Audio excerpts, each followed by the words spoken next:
je vais essayer de vous raconter, puisque vous l'avez dit, je suis d'abord un conteur. C'est bien ainsi que je conçois ce qui, au-delà d'une vocation, est un métier aussi. J'aurais dû dire ce qui, au-delà d'un métier, est aussi une vocation, ce serait plus juste. Je vais essayer de vous raconter ce qui s'est passé dans cette boucle du fleuve. Quel fleuve? Alors, c'est déjà la question. Quel fleuve? La Seine, répond-on généralement. Mais s'il y a parmi vous des géographes, ils savent forcément que ce que nous avons pris l'habitude depuis des siècles et des siècles d'appeler la Seine est en vérité l'Yonne. Pendant longtemps, Boulogne-la-Petite s'est appelée Boulogne-sur-Seine, puisqu'en 1924, si je ne m'abuse, date du nouveau nom Boulogne-Billancourt. Je vous dirai un mot des raisons de ce changement de nom tout à l'heure. On aurait dû dire Boulogne-sur-Yonne. Car si vous allez à l'endroit de la confluence des deux rivières, des deux cours d'eau, si vous allez à Montreux-Fautillon, en Seine-et-Marne, vous verrez que le débit moyen de la Seine est de 80 mètres cubes par seconde, alors que le débit moyen de l'Yonne est de 93 mètres cubes par seconde. D'un point de vue scientifique et géographique, c'est donc bien incontestablement l'Yonne qui passe ici et qui dessine ce territoire, qui dessine cette boucle qui est à l'origine même, bien sûr, de toute l'histoire boulonnaise. Au départ, il y a une forêt ici, une grande forêt de chênes. Le chêne, en latin, ça se dit robur. Roburetum, c'était l'ancienne futaie, et c'est ce qui a donné son nom à la forêt, cette forêt de Rouvray qui a été pendant très longtemps le cœur même de l'activité. C'était une activité ici qui était une activité charpentière, charbonnière. On utilisait le chêne, bien entendu, on l'exploitait. On l'a aussi, on a petit à petit cantonné cette forêt, il faut bien dire, autour de deux petits centres urbains qui au départ sont tout à fait modestes. Au nord, là-haut, il y a Neuilly, et puis donc au sud, il y a, non pas encore Boulogne, et pour cause.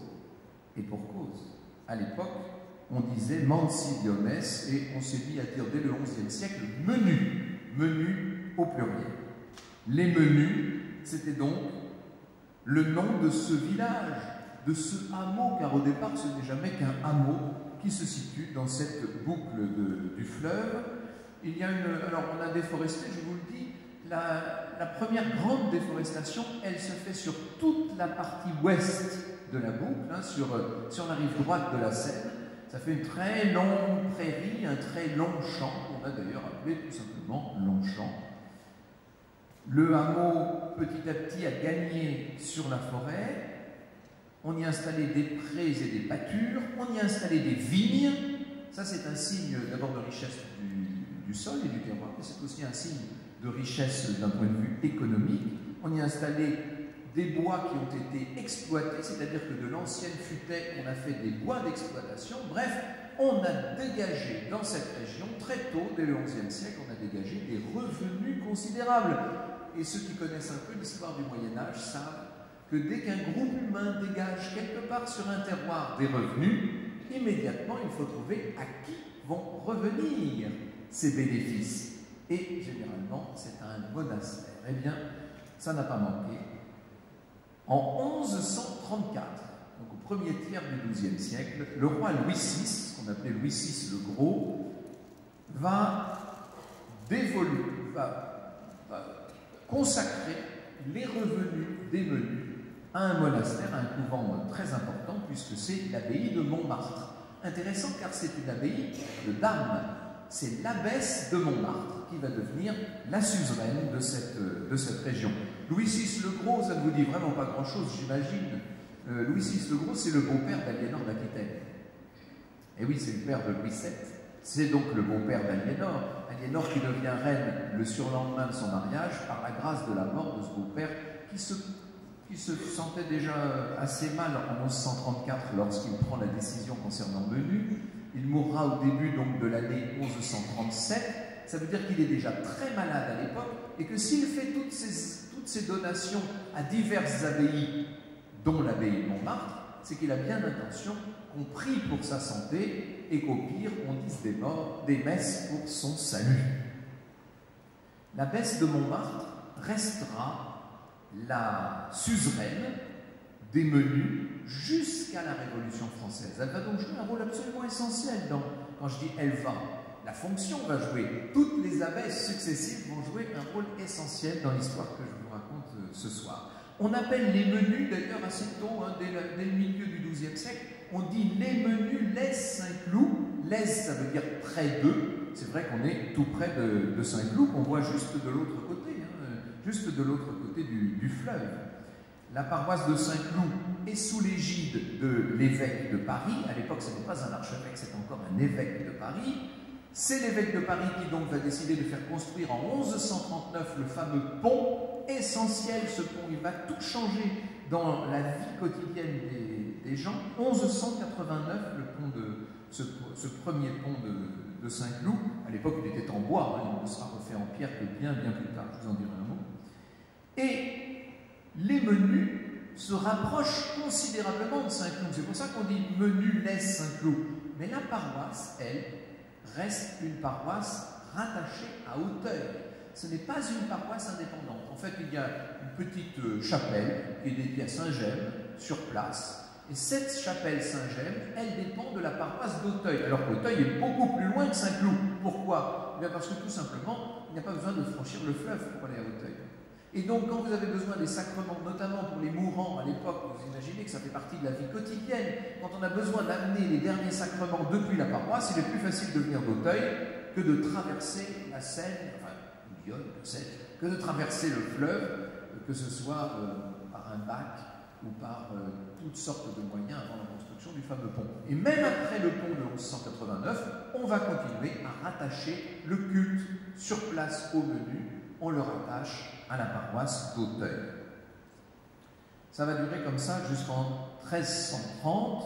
Vous allez voir pourquoi. Ce qu'il faut vous dire, c'est que lorsque Louis VI fait cette donation des menus à l'abbesse de Montmartre, quand je dis donation, attention, ça n'est pas une donation de terre, c'est une donation de revenus seulement. C'est-à-dire que les impôts principaux collectés sur toutes les cultures qui sont faites autour du hameau seront versés à l'abbesse de Montmartre. Ça ne veut pas dire qu'elle en est pour autant propriétaire, elle en est simplement suzeraine.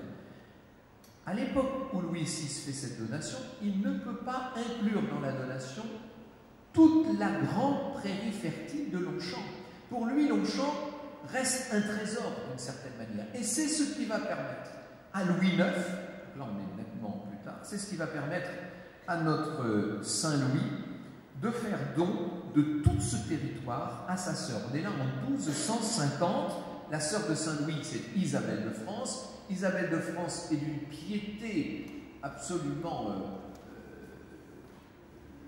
on peut dire, incandescente. D'ailleurs, c'est intéressant de voir que les enfants de Blanche de Castille sont tous d'une piété incandescente. Le tempérament castillan de la maman n'y était sûrement pas pour rien. Bref, Isabelle de France, qui veut consacrer sa vie à Dieu, ne se marie pas. Et c'est pour qu'elle puisse installer quelque part sa fondation religieuse que Saint-Louis va lui donner cette immense prairie de Longchamp, où elle va fonder l'abbaye de l'Humilité Notre-Dame. Cette abbaye est une abbaye franciscaine. On est en 1250, c'est la grande époque des ordres mendiants, c'est la grande époque des franciscains. L'équivalent féminin des franciscains, ce sont les clarisses, et donc c'est une abbaye dédiée à Saint-Clair qui va être fondée à Longchamp, avec, et c'est très intéressant, une réforme de la règle, parce qu'Isabelle de France se dit quand même, si je vais jusqu'à fonder une abbaye, il faut que je constitue une règle nouvelle. Et donc elle réforme la règle des clarisses pour créer l'ordre des urbanistes. Et cet ordre des urbanistes, qui n'a pas vraiment fait florès dans la chrétienté ni médiévale ni moderne, cet ordre des urbanistes, il est né ici à Longchamp, avec les lettres patentes, avec l'accord, avec la bénédiction du pape, qui a accepté la création de ce nouvel ordre, parce que tout simplement la fondatrice de l'ordre n'était autre que la sœur du roi de France, et lequel roi de France. D'ailleurs, elle va vivre, elle, dans l'enceinte de l'abbaye de Longchamp, mais elle n'est pas moniale pour autant. Elle ne prend pas le voile, elle ne prononce pas ses vœux, elle vit au milieu des sœurs. Elle va y vivre dès l'année 1260, c'est-à-dire 10 ans seulement, une décennie seulement après la fondation même de l'abbaye. C'est-à-dire qu'en fait, entre le moment où Saint-Louis a posé la première pierre de l'abbaye de Longchamp, de l'abbaye de l'Humilité Notre-Dame, et le moment où on peut consacrer l'abbatiale, il n'y a eu que 10 ans. Ça vous en dit beaucoup sur l'influence d'Isabelle de France, sur sa fortune, sur son importance d'une certaine manière. On a fait un chantier exemplaire à cet endroit. 1260 donc l'abbaye. Mais elle va durer 5 siècles, puisqu'on considère que l'extinction de l'abbaye en tant que telle, c'est 1760. Vous voyez, donc ça dure, c'est pile 5 siècles. Il ne faudrait pas croire pour autant que c'est cette Isabelle de France-là qui va donner à Boulogne son nom. C'est une autre Isabelle de France. On a parfois tendance à les confondre, mais ça n'a rien à voir. Celle dont je vais vous parler maintenant, c'est la fille chérie de Philippe IV le Bel. Philippe le Bel, là ça nous ramène au roi maudit de Maurice Druon. Vous savez, la fille de Philippe le Bel était celle que Druon a surnommée la Louve de France. Le surnom, en fait, il est lié à une tragédie, enfin, en tout cas une pièce historique de Shakespeare, peu importe. Cette Louve de France, cette Isabelle, la fille de Philippe le Bel, avait épousé Édouard II d'Angleterre, mariage très malheureux, ai-je besoin de vous le dire. Elle a fait ce mariage en 1308, et c'est là que, monsieur le maire de Boulogne-la-Grande, vous entrez en lice, si je puis dire. Alors, il faut quand même vous dire que Philippe IV,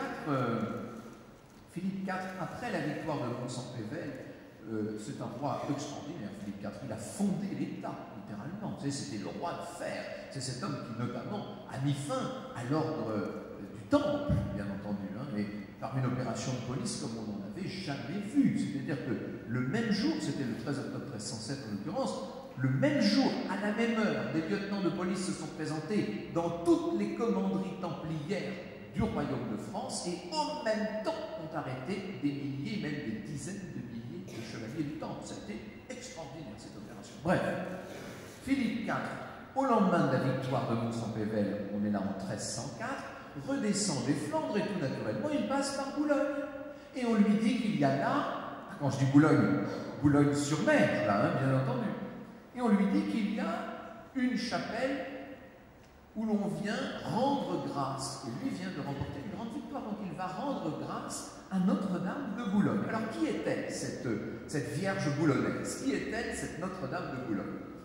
La chapelle date de 633, c'est-à-dire qu'on est à l'époque de Dagobert. Il faut savoir qu'au 7e siècle, il y a eu un miracle assez extraordinaire. Des fidèles s'étaient rassemblés donc, sur les hauteurs de Boulogne pour prier et à ce moment-là, leur est advenue la nouvelle qu'un vaisseau, je cite la chronique du temps, un vaisseau paraissait à leur rade contenant l'image Notre-Dame. L'image Notre-Dame, c'est-à-dire qu'en fait, la Vierge Marie apparaît à ses fidèles et leur dit « Descendez jusqu'à la côte, vous allez voir un navire qui porte mon image. » Et effectivement, ils arrivent au bord de la mer, ils voient un navire qui est un vaisseau fantôme, en fait un navire qui est sans rameur, sans voile, sans équipage d'aucune sorte, il est vide, il est désert, et sur ce navire, la statue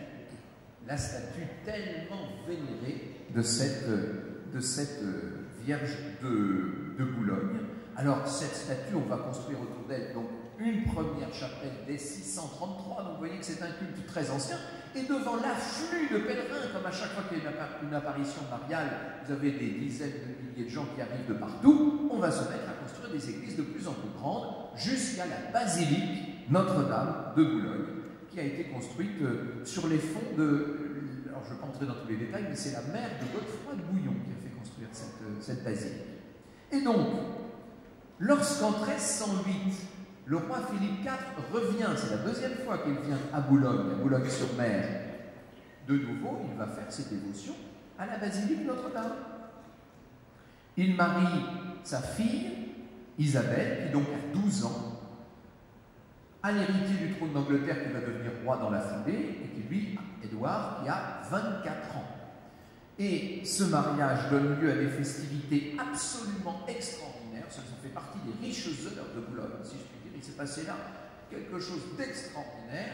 Le roi, tous les soirs, va prier à la chapelle Notre-Dame, et il se rend compte à cette occasion, parce qu'il parle avec les prieurs, il parle avec le clergé, et il se rend compte que très régulièrement, une confrérie parisienne organise depuis Paris des pèlerinages jusqu'à Boulogne. Vous imaginez à l'époque la difficulté d'un tel pèlerinage, la longueur du chemin, le manque absolu d'équipement, n'en parlons même pas, les dangers tout simplement des intempéries, mais aussi dangers des bandits, de grands chemins, etc. Se lancer dans un pèlerinage comme celui-là à l'époque, c'est vraiment une aventure. Or, cette confrérie parisienne de Notre-Dame de Boulogne organise de très nombreux pèlerinages. Et à la tête de cette confrérie, une personnalité très importante, le chancelier de France en personne. Le chancelier, Jean de la Croix, qui est donc un des bras droits, parce qu'il a plusieurs bras droits, c'est un peu Shiva, le roi Philippe le Bel, l'un des conseillers les plus influents du roi de fer, organise lui-même ses pèlerinages à Boulogne. Or, son frère Gérard de la Croix, fait lui aussi partie de la confrérie en question. Et le roi Philippe, alors qu'il est déjà sur le chemin du retour vers Paris, pose la question au frère de la Croix. Mais plutôt qu'organiser ce très long pèlerinage jusqu'à Notre-Dame, jusqu'à la côte, jusqu'à Boulogne, pourquoi n'installeriez-vous pas un pèlerinage beaucoup plus proche de Paris, où vous pourriez rendre les mêmes dévotions à la même Vierge de Boulogne? Et voilà comment naît l'idée de Boulogne la Petite, qui sera en quelque sorte en réduction et beaucoup plus près de Paris, une sorte d'antichambre de Boulogne la Grande. C'est comme ça que c'est conçu à l'époque. Mais le roi Philippe va mourir en 1314. Il meurt, ça fait entrer dans... Alors là, pour le coup, c'est une histoire incroyable, mais c'est un autre sujet. Mais la mort du roi ne veut pas dire la mort de l'idée, loin de là. On va garder cette idée d'installer une chapelle au menu, comme on disait, puisqu'à l'époque c'était le nom que portait le hameau. Et pourquoi au menu? Eh bien parce que le frère de Jean de la Croix, Gérard de la Croix, possède au menu un domaine de 5 arpents. 5 arpents, c'est pas gigantesque, mais ça représente 17 000 km², c'est quand même suffisant, c'est très bien placé, c'est effectivement près de Paris, c'est facile d'accès si l'on descend le fleuve, tout va bien.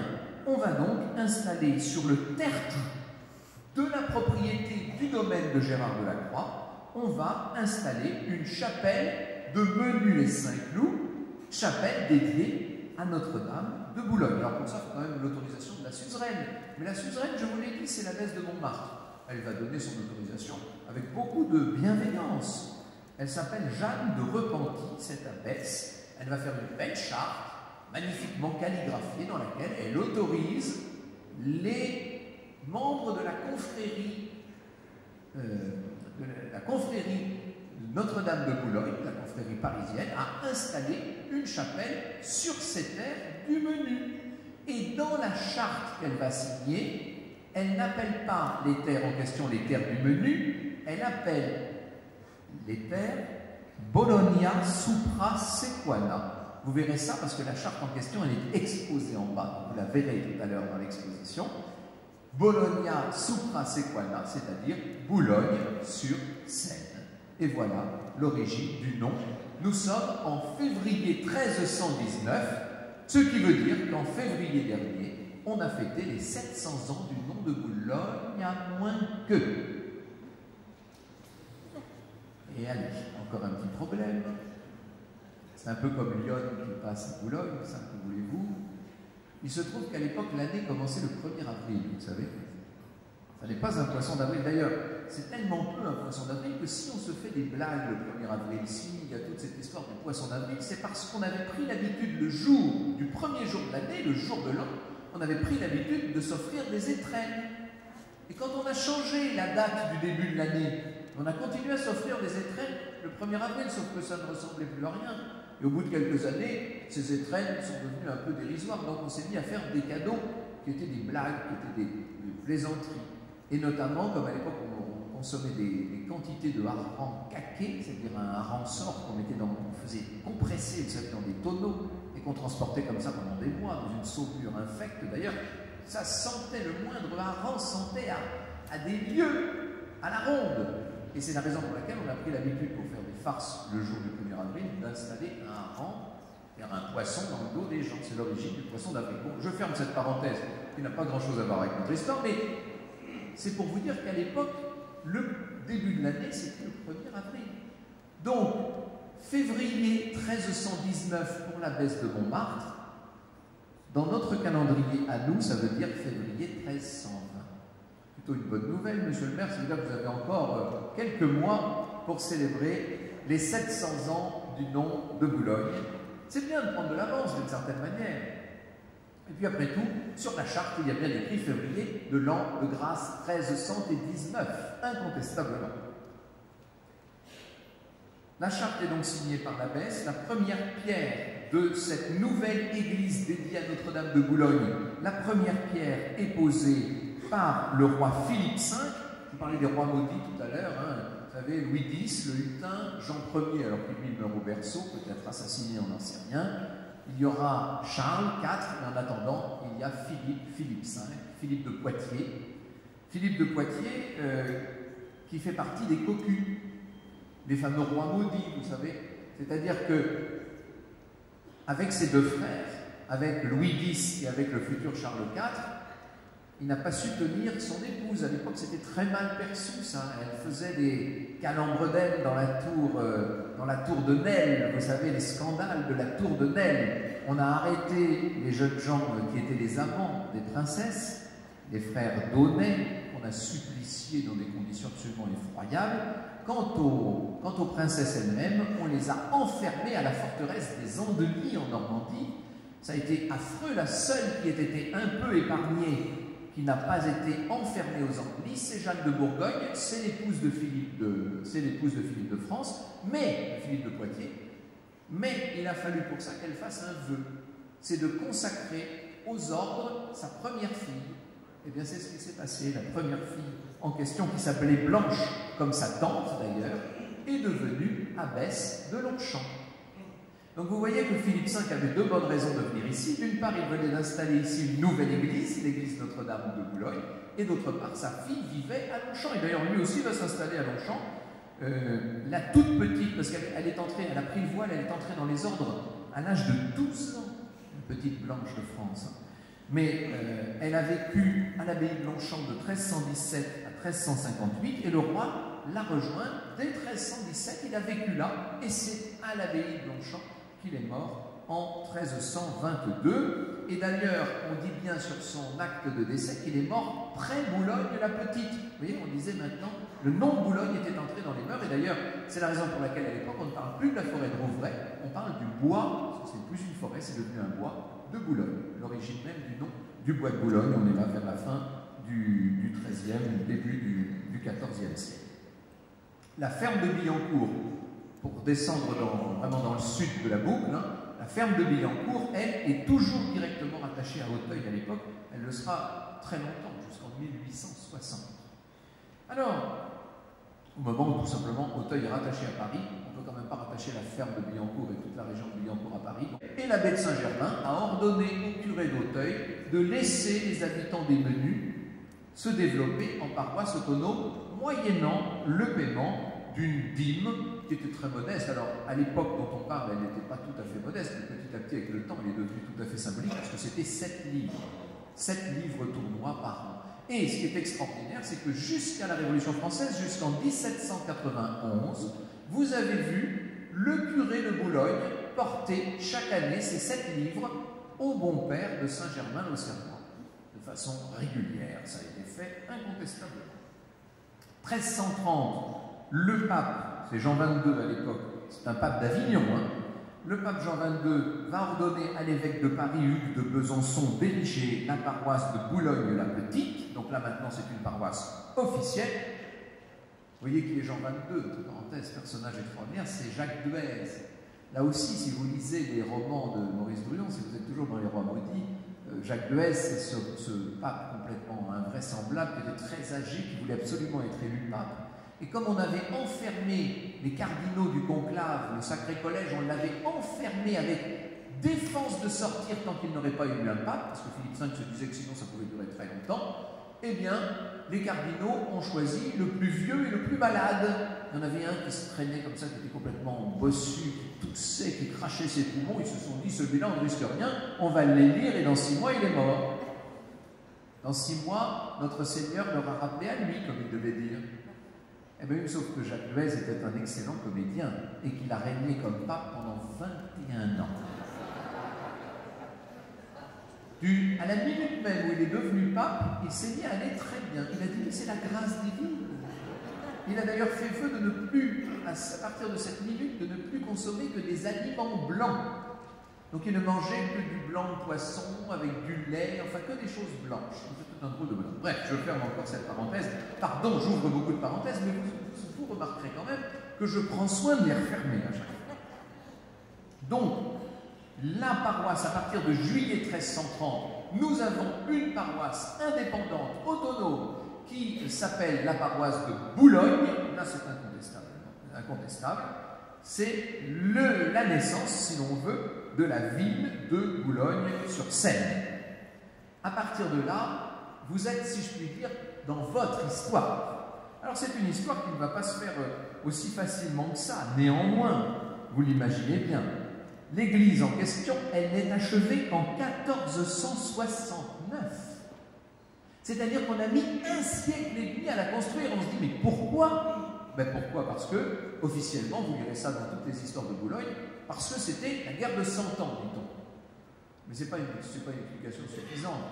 Cet immense conflit entre la France et l'Angleterre qui s'est étendu pendant plus de 100 ans, en vérité, a eu de longues trêves et n'a pas empêché la construction de bien d'autres églises à bien d'autres endroits du royaume. Non, la vérité, c'est qu'il y a eu la peste noire en 1349, la révolution d'Étienne Marcel, terrible révolution parisienne en 1358, toujours se méfier des années en 8 quand on est au pouvoir, la folie du roi Charles VI à partir de l'épisode de la forêt du Mans en 1392, bref, tout est venu empêcher le bon fonctionnement du chantier de Boulogne. Et donc cette église, elle s'est construite difficilement, péniblement, et c'est donc seulement en 1469 qu'elle finit par être consacrée.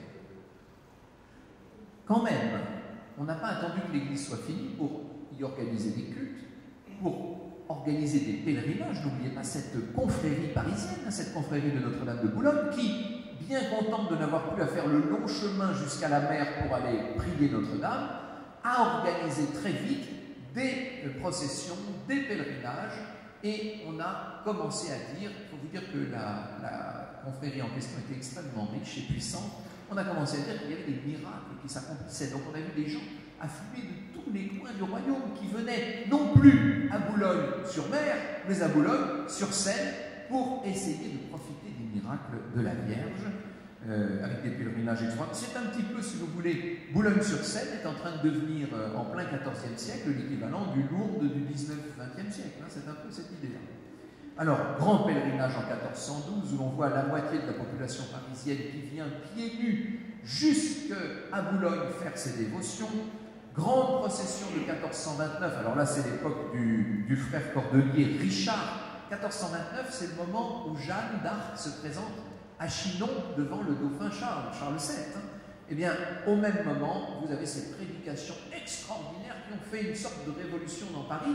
Paris qui à l'époque était aux mains des Armagnacs, n'oubliez pas, Paris qui a été tenu par les Bourguignons dès la fin de cette année 1429, eh bien, les Parisiens sont venus prier Notre-Dame parce que ce cordelier, ce moine extraordinaire, ce moine Richard, était capable d'enflammer les foules, littéralement. Et on dit que quand les gens rentraient de Boulogne, l'expression à l'époque « rentrer de Boulogne », ça voulait dire avoir une foi ardente. Donc quand un Parisien rentrait de Boulogne, il était régénéré dans sa foi. C'était ça l'idée. Donc vous voyez que c'est quand même assez important. L'église est donc consacrée, je vous l'ai dit, en juillet 1469 par l'évêque de Paris, c'est bien le moins, l'évêque de Paris, Guillaume Chartier.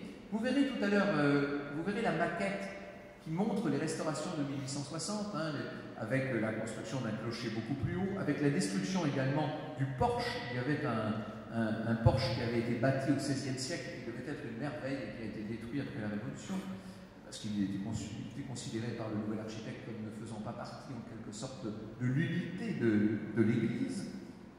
La confrérie très puissante de Notre-Dame va continuer de s'enrichir pendant longtemps avec cette histoire de Boulogne. Elle durera jusqu'en 1693. Et en 1693, elle n'a quasiment plus de membres, beaucoup de difficultés. Elle finit par se dissoudre. Et vous allez me dire, qui va entretenir la paroisse de Boulogne à partir de là? Eh bien, le roi en personne. Parce que le roi Louis XIV, qui a pris l'habitude de venir chasser dans toute la région du bois de Boulogne et qui donc a fermé le bois de Boulogne aux habitants pour pouvoir chasser tranquille, estime qu'en dédommagement, il peut fournir aux besoins de la paroisse. Et donc c'est une paroisse qui devient paroisse royale en 1693. Ça aussi c'est important, ça a joué un rôle important. Il faut imaginer l'affluence de tous ces pèlerins qui viennent chercher le miracle de la Vierge. On construit des hôtelleries, des auberges en quantité, des échoppes qui se développent partout. Ça devient un véritable nœud commercial. Et n'oubliez pas que nous sommes là, à partir du règne de Louis XIII, dans cette région de l'Ouest parisien où viennent s'installer tous les princes, où vient s'installer la cour, à Saint-Germain-en-Laye, à Versailles, bien entendu, à Marly, à Meudon, à Saint-Cloud. Tout ça, c'est la région, c'est la zone. Bien sûr que plus tard, on pourra dire que Monseigneur le Grand Dauphin va s'installer à Meudon. On pourra dire plus tard encore que les filles de Louis XV, mesdames, succédant dans cela à la marquise de Pompadour, s'installeront à Bellevue. Mais surtout, en 1676, ça c'est la grande révolution pour l'histoire de la ville de Boulogne, 1676, installation ici de Monsieur Frère du Roi. Or, Monsieur est un esthète. Il est d'une richesse absolument sans limite. Vous imaginez, c'est le frère unique du roi. Et il va faire bâtir par Mansart, par Le Nôtre, par tous les grands artistes du XVIIe siècle, la plus somptueuse des résidences, juste en face, là, à Saint-Cloud. Le domaine de Saint-Cloud devient l'épicentre de la richesse de l'Europe. Ça veut dire que tous ceux qui font leur cour à monsieur, tous ceux qui font partie de sa cour, tous ces grands officiers, tous ces aumôniers, tous ces gens-là, ont besoin d'un grand train de vie. Il faut nourrir les tables. On a table ouverte à la cour à l'époque. Donc tous les jours, il faut acheter des vivres, il faut blanchir le linge. Donc on va installer des blanchisseries. Et ces blanchisseries, comme elles sont à l'ouest de Paris, elles vont bientôt proposer leurs services aux Parisiens. Pourquoi est-ce que je dis à l'ouest? Parce que tous les métiers sales, la tannerie, les abattoirs, la mégisserie, bien sûr la blanchisserie, étaient entravés dans la région amont de la Seine, à l'est de Paris, par la pollution des eaux. Les notonniers, le bailli, le corps municipal, les échevins de Paris ne voulaient pas qu'on salisse leurs eaux avec tout ça. Mais par contre, quand on était en aval, là-bas à l'ouest, ça ne posait plus de problème. Et l'on s'est mis à agrandir les blanchisseries de Boulogne pour en faire de véritables industries. Vous avez des manufactures qui se créent, alors ce ne sont pas tout à fait des manufactures de fabrication, ce sont des manufactures d'entretien, mais les grandes blanchisseries de Boulogne vont donner un énorme dynamisme à la région où s'installent, puisqu'on est à mi-chemin entre Paris et Versailles, s'installent des gens comme le chancelier d'Aguesseau, le duc de la Rochefoucauld, enfin tous les plus grands officiers de la cour viennent s'installer ici à Boulogne. Vous voyez que tout ça est en train de se développer, bien entendu, on lotit littéralement des pans entiers de ce qui était l'ancien territoire de Menu. Alors, on crée d'ailleurs dans ce qui était des anciennes blanchisseries, on va créer les premiers laboratoires chimiques dès le règne de Louis XV. Donc la chimie française, elle naît d'une certaine manière ici à Boulogne pour cette raison. Toujours la proximité de l'eau et le fait qu'on peut envoyer au fleuve à peu près toutes les eaux usées sans que personne ici ne s'en plaigne vraiment. Et puis, petit à petit, on va voir se développer une sorte de... Comment pourrait-on dire? On va voir se développer une sorte de zone franche. Parce que, comme tous les princes sont là autour et veillent, si je puis dire, comme des bonnes fées sur cette petite Boulogne, eh bien, elle bénéficie de toutes les franchises et de tous les privilèges possibles et imaginables. En termes, d'une part, fiscaux, mais en termes aussi de corporation. Donc ça joue un rôle très important. Arrive la Révolution, alors là c'est moins brillant, évidemment, toutes ces industries vont péricliter, les choses se passent assez mal. Notre Église, qui a donné son nom à Boulogne est désaffectée comme toutes les églises de l'ancien royaume de la toute jeune et nouvelle République en novembre 1793, avec interdiction du culte. On transforme la belle église Notre-Dame de Boulogne en un grenier à fourrage. Vous verrez tout ça dans l'exposition tout à l'heure, jusqu'à ce que le premier consul Bonaparte remette un peu d'ordre et siffle la fin de la récréation. Ça, c'est toujours la même histoire. C'est le grand renouveau chrétien des années 1802-1803. C'est le génie du christianisme de Chateaubriand. Vous savez, c'est le retour des foules dans les églises. Sauf que là, quand on revient pour relancer les messes en 1803 dans l'église de Boulogne, elle est dans un triste état. Il faut tout reprendre, il faut tout refaire. C'est une église qui va survivre, vivoter jusqu'à sa grande restauration. Et la restauration en question, elle a lieu dans les années 1860 sous l'égide du grand architecte Eugène Millet, dont vous entendrez parler à satiété dans l'exposition que vous allez visiter, puisqu'il est le héros, si je puis dire, de cette exposition, évidemment. Alors, il faut quand même dire qu'au XIXe siècle, après la Révolution, tout redémarre d'une façon extraordinaire. Ça a été la volonté expresse de Napoléon, qui n'était pas loin, lui, il était à Saint-Cloud, vous me direz, et puis à la Malmaison, encore un petit peu plus haut. Vous voyez que l'Ouest parisien reste un pôle extrêmement essentiel pour la France de l'époque. 7000 habitants à Boulogne sous la monarchie de Juillet, avec 2 grands lotissements. Au sud, côté Billancourt, les grands lotissements du baron de Gourcuff. Côté Auteuil, c'est le duc de Morny qui va lotir ce qu'on appelait les Princes, le fameux parc des Princes, qui devient un lieu extrêmement prisé, avec beaucoup de spéculation immobilière, parce qu'il faut bien dire que ça a été un lieu, puisqu'on a beaucoup loti en très peu de temps, ça a été un lieu de spéculation extraordinaire. On construisait de beaux immeubles de rendement dans des parcs extraordinaires. N'oubliez pas la proximité de ce qui va devenir, en 1845, l'hippodrome de Longchamp, avec la folie des courses pendant toute cette période du 19e siècle. Hippodrome, d'ailleurs, pour des raisons fiscales, rattaché à la ville de Paris, comme le sera bientôt le bois de Boulogne. Tout ça, Paris est en train d'étendre déjà ses tentacules, si je puis dire. Billancourt sera donc, au moment où Auteuil devient parisienne, Billancourt est rattaché à Boulogne, toujours 1860, on est en plein sous le Second Empire, c'est l'œuvre du baron Haussmann, bien entendu. Le nom deviendra Boulogne-Billancourt. Non, je vous ai dit 24 tout à l'heure, c'est en 1926, en fait. 1926 que Boulogne devient Boulogne-Billancourt. Il y avait 14 000 habitants en 1870. Vous voyez qu'on avait doublé la population en 35 ans quand même. C'est, comme le disait tout à l'heure le maire, comme le disait M. Gaguet, c'est toute l'époque de la photo avec la percane, du cinéma, l'invention du cinéma, les frères Farman, bien entendu, et l'aviation. Billancourt et tout le sud de la ville deviennent de plus en plus ouvriers, avec la naissance d'un syndicalisme très important à cette époque-là. Et c'est ce qui explique qu'au moment où la ville fait 70 000 habitants, on se met à élire des maires radicaux socialistes, et notamment le plus célèbre de tous, André Morizet. André Morizet, qui est le grand maire des années 1920, à qui nous devons ce somptueux hôtel de ville. Ça m'amuse parce que je n'avais pas remarqué l'autre jour, j'avais oublié la très belle fresque de Mathieu. Là, vous voyez, c'est ça, hein. Nous parlons là sous l'égide du grand peintre Mathieu. Donc 1925, la commande de cet hôtel de ville à Tony Garnier. C'est l'époque de Malestérin, c'est l'époque de Le Corbusier et tout ça, bien entendu, et d'Auguste Perret. On est dans ce constructivisme, dans ce modernisme des années 30.